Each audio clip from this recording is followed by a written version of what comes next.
गाँव में देखा देइछि कुंभीर आतंक भयभीत अवस्था ग्रामवासी।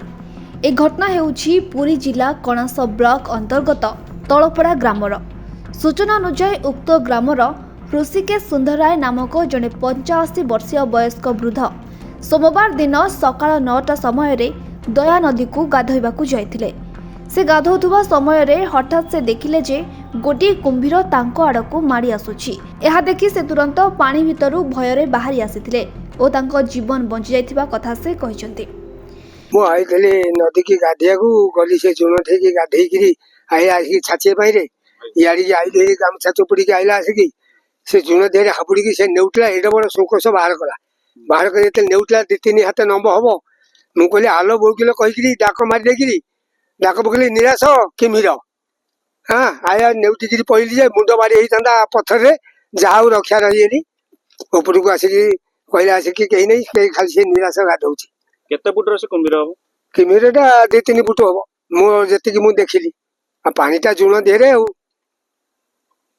अब के देखितला आपन को माने कुंभीर आसला पाखर के गाधोतले पाखरे ये पाखरे निराश गाधौता सेपटे मु सेपट टुटरे गाधौतली कोडी डाकिले मौसा मु सेपट टुटरे गाधौतली पानी भितर पसी जणे जे पटे गाधौतले कहले निरस गोटे किमिरा आछे ऊपर को आसे हेरी मु धड़ पड़ई पळै आसिली से जेज गाधेई के ऊपर को पळै आसिला गाधेलेनी।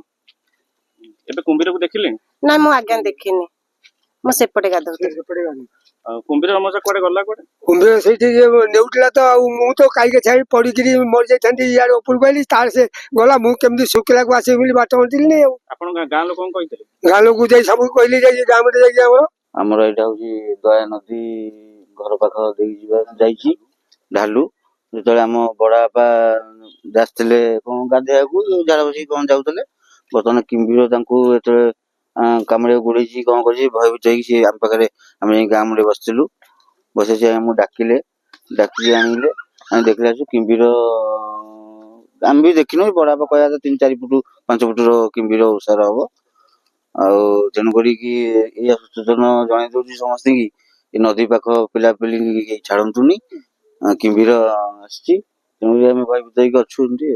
तेबे 4 दिन तले मध्य से स्थान रे कुंभीरटी को गाँ लोक देखिथिले जहाको नेई पूरा गाँ रे वर्तमान आतंक खेली जाइछि। लोक माने नदी कूल को जीवा पई मध्य भय करुथबा जणा पड़िछि।